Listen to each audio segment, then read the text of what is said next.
सरकारी नोकरीचं स्वप्न बघताना मनात एकीकडे उत्साह असतो आणि दुसरीकडे थोडी धाकधूक की सगळं व्यवस्थित होईल ना. खरं तर ही धाकधूक कमी करण्याचा सगळ्यात सोपा मार्ग म्हणजे योग्य तयारी. आणि आरोग्य विभागातल्या नोकरीसाठी तर ही तयारी सुरू होते ती तुमच्या कागदपत्रांच्या फाईलपासून. चला तर मग आज तुमची हीच तयारी आपण एकदम पक्की करून घेऊया. आरोग्य विभागाची भरती जवळ येतेय. मग ती DMER असो, जिल्हा परिषद असो किंवा महानगरपालिका, गट क आणि गट ड पदांसाठी तयारी तर जोरात सुरू असेल, बरोबर. पण एक महत्त्वाचा प्रश्न आहे, कागदपत्रांची फाईल तयार आहे का? चला आपण एकत्र मिळून हे सुनिश्चित करूया की ऐनवेळी कोणतीही धावपळ होणार नाही आणि आपली तयारी 100% असेल. तर बघा, आज आपण काय काय पाहणार आहोत. अगदी टप्प्याटप्प्याने स्टेप बाय स्टेप आपण प्रत्येक डॉक्युमेंटबद्दल जाणून घेणार आहोत.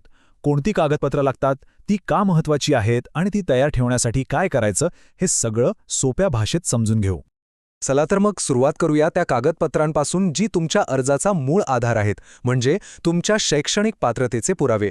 ही कागदपत्र नसतील तर अर्ज पुढे सरकूच शकत नाही. ही तर तुमच्या अर्जाची पायाभरणी आहे असं समजा. हे बघा, अगदी सोप्पं आहे. 10वी आणि 12वीचं सर्टिफिकेट हे तर झालं बेसिक. याच्याशिवाय गाडी पुढे जाणारच नाही. जर फार्मसी ऑफिसरसारख्या पदासाठी अर्ज करत असाल तर तुमचा डिप्लोमा किंवा B.Pharmacyची डिग्री लागेल. आणि काही पदांसाठी जर पोस्ट ग्रॅज्युएशनची अट असेल तर मग तेही प्रमाणपत्र तयार ठेवावं लागेल.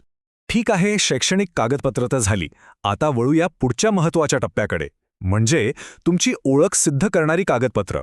सरकारला कसं कळणार की तुम्ही कोण आहात, आणि महत्त्वाचं म्हणजे तुम्ही महाराष्ट्राचेच रहिवासी आहात? त्यासाठी ही कागदपत्र लागतात. या लिस्टमध्ये तसं तर सगळंच महत्त्वाचं आहे, पण डोमिसाईल सर्टिफिकेट किंवा आपलं अधिवास प्रमाणपत्र याला तर स्टार मार्क करून ठेवा, कारण हेच सिद्ध करतं की तुम्ही महाराष्ट्राचे रहिवासी आहात. सोबत आधार कार्ड, पॅन कार्ड आणि हो, फोटो अगदी लेटेस्ट असावेत बरं का. ओके, आतापर्यंत सगळं सोपं होतं, बरोबर. पण आता आपण येतोय सगळ्यात, आणि मी पुन्हा सांगतो, सगळ्यात महत्त्वाच्या भागाकडे. इथे जरा जास्त लक्ष द्यावं लागेल, कारण हा भाग थोडा गुंतागुंतीचा आहे. सगळ्यात जास्त चुका इथेच होतात आणि चांगला अर्जसुद्धा धोक्यात येऊ शकतो. आता इथे बघा, 2 गोष्टी आहेत. एक म्हणजे जात प्रमाणपत्र आणि दुसरं जात वैधता प्रमाणपत्र. नावामुळे अनेकांचा गोंधळ होतो.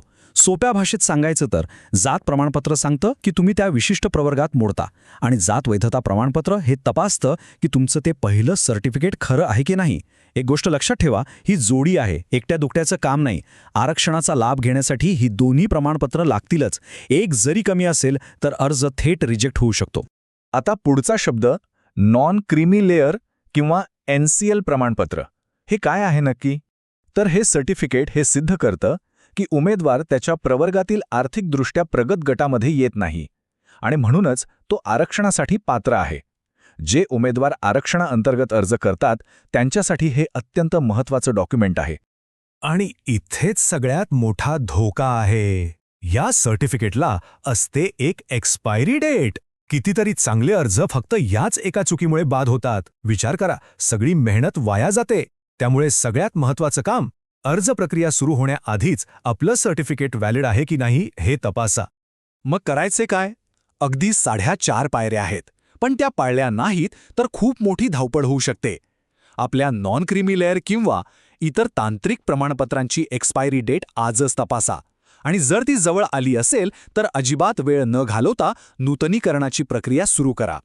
ऐनवेळी धावपळ करण्यापेक्षा आत्ताच शांतपणे हे काम करून टाका. ओके, तर आता आपण जनरल डॉक्युमेंट्समधून थोडं स्पेसिफिक डॉक्युमेंट्सकडे वळूया. ही अशी कागदपत्रं आहेत जी सगळ्यांनाच नाही, पण काही विशिष्ट पदांसाठी किंवा विशेष आरक्षणाचा दावा करणाऱ्या उमेदवारांसाठी आवश्यक असतात. ज्यांना हे लागू आहे त्यांच्यासाठी हे खूप महत्त्वाचं आहे. जे उमेदवार फार्मसी ऑफिसर, स्टाफ नर्स अशा टेक्निकल पदांसाठी तयारी करत आहेत त्यांनी इथे विशेष लक्ष द्या. तुमची प्रोफेशनल नोंदणी, जसं की फार्मसी काउन्सिलचा परवाना रिन्यू केलेला म्हणजे अद्ययावत असणं खूप गरजेचं आहे. D.Pharma उमेदवारांसाठी अनुभवाचा दाखला सुद्धा महत्त्वाचा ठरू शकतो. आणि एक चांगली गोष्ट म्हणजे MSCIT सर्टिफिकेट अनेकदा जॉईन झाल्यावरही सादर करता येतं. आणि हो, लहान कुटुंबाचं प्रमाणपत्र सुद्धा तयार ठेवा. आता बघूयात स्पेशल रिझर्वेशन. EWS पासून खेळाडू, दिव्यांग, प्रकल्पग्रस्त ही यादी मोठी आहे. मुद्दा एकच आहे, जर यापैकी कोणत्या आरक्षणाचा लाभ घ्यायचा असेल तर त्याचं पक्कं, अधिकृत आणि व्हॅलिड सर्टिफिकेट फाईलमध्ये पाहिजेच. कारण याच सर्टिफिकेटवरच तुमची त्या विशिष्ट जागेवरची पात्रता ठरते.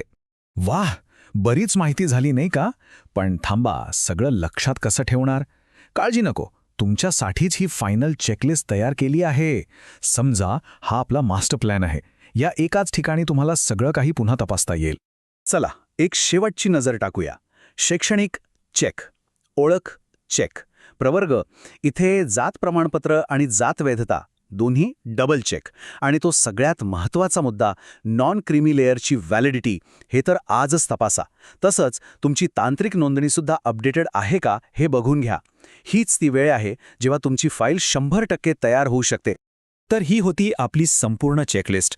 एक लक्षात घ्या, उत्तम अभ्यास आणि तयारी जितकी महत्त्वाची आहे तितकीच महत्त्वाची आहे ही कागदपत्रांची अचूक तयारी. कारण हीच तुमच्या स्वप्नांच्या दाराची पहिली किल्ली आहे. भविष्य नक्कीच तुमची वाट पाहत आहे. प्रश्न फक्त एकच आहे, तुमची फाईल तयार आहे का?